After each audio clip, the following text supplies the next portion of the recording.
Fala, gente, chegamos ao nosso 17º dia. Para você que está fiel, está firme, está aí, não perdeu nenhum, parabéns, glória a Deus. Essa constância, ela nos edifica muito. Na verdade é uma disciplina que vale a pena. Ler a Bíblia é uma disciplina que vale a pena. Algumas outras disciplinas que temos não é tão poderosa quanto. Disciplina sempre é bom, é um exercício muito bom termos disciplina e constância. Então para você que está disciplinado aí, parabéns. Para você que não está tão disciplinado, busque ser, tente ser, Deus capacita, creio que o Espírito Santo é quem capacita, e vamos que vamos, continuando lendo a Bíblia, vamos orar e vamos entrar para o devocional. Bora. Pai, em nome de Jesus, eu te louvo, te agradeço por esse homem, por essa mulher que está lendo a tua palavra, que está nos acompanhando, que está andando na leitura junto. Eu te louvo e te agradeço de coração, porque sabemos que são poucos aqueles que se aplicam a isso. E eu peço, Pai, em nome de Jesus, que o Senhor esteja os guardando, os protegendo de todo mal, que eles sejam homens e mulheres firmes na tua presença, firmes no Senhor, firmes na sinceridade da fé. Em nome de Jesus eu oro. Amém. Bora pro vídeo.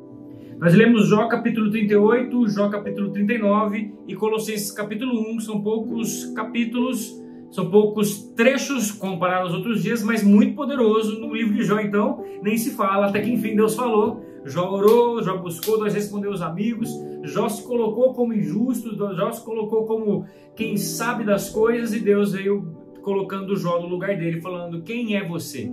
Ali, essa resposta que vemos de Deus a Jó, é Deus colocando Jó no lugar dele, porque Jó, apesar dele ser, no começo do livro de Jó, ser um homem fiel e temente a Deus, ele se comporta agora no tempo de dor de uma forma reprovável para Deus. E Deus precisava trazer, antes de trazer a resposta pelo que ele queria, colocá-lo no lugar dele. E Deus Deus sempre vai fazer isso conosco. Deus, ele nos chama a uma vida de arrependimento diante dele, de conserto diante dele. Por isso enviou seu filho para que houvesse o conserto. Jesus, ele é a própria capacitação que Deus nos dá para que nós possamos nos achegar a Ele. Ninguém consegue chegar a Deus de peito aberto, do jeito que é. Nós precisamos de redenção em Cristo Jesus. Mas vamos voltar aqui para Jó. Jó, ele havia se colocado Deus como injusto, colocado Deus como quem não sabia o que estava fazendo com ele. Afinal de contas, ele era fiel o tempo todo. E Deus mostrou quão ignorante Jó era. Capítulo 38 e 39 é a resposta de Deus, meio que corroborando com Eliú, que foi o último amigo de Jó que falou ali. E é tremendo essa resposta de Deus. Ela é poderosa, porque durante muito tempo eu não sabia, eu não entendia direito o propósito disso. Para fazer esse vídeo também eu tive que pensar muito e orar e buscar, falando: Deus, o que o Senhor quer falar conosco? Às vezes nós somos iguais a Jó. Às vezes não com Deus, mas com outras pessoas. Às vezes achamos que estamos certos. Às vezes não temos coragem de fazer o que Jó fez. Falar para Deus: o Senhor está sendo injusto, estou me sentindo injustiçado diante de ti. Mas no fundo do coração queremos falar. Achamos que sim. E nos revoltamos e nos viramos contra Deus. E Deus, você pode perceber como Deus age. Deus, ele não traz condenação para Jó. Deus, ele traz uma exortação. Fala: você está achando que você é isso, mas você é isso. Então, quando a palavra veio a Jó, veio com um propósito de colocar Jó no lugar dele, para dar um caminho de arrependimento. Pessoas às vezes estão buscando conserto com Deus, mas o caminho daquela pessoa não é um caminho de arrependimento, não é um caminho de coração transformado, não é um caminho onde que Deus poderia ir lá e agir no coração dele. E esse caminho que Deus está trazendo, às vezes essa palavra que Deus traz nos tempos de hoje é uma exortação de um pastor, é uma correção de um parente, de um amigo, e às vezes nós fugimos disso. Achamos que as pessoas estão sendo injustas conosco e perdemos a correção de Deus.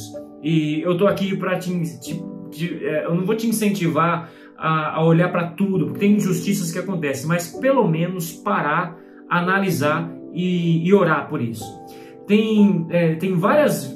Deus, ele fala conosco de várias formas. Às vezes o nosso coração ele não está tão sensível, ou não temos a capacidade para ouvir a voz de Deus audível, ou lemos a Bíblia e não entendemos nada. Mas isso não quer dizer que Deus não fala. Deus fala de outras formas. Eu comecei a perceber Deus falando comigo com a palavra de Deus, mas não inicialmente. Inicialmente eu via Deus falando quando o pastor pregava lá na frente, quando eu ia para uma célula na casa de um líder que eu tinha, e eu ouvia a voz de Deus, porque eu não sabia ler a Bíblia direito.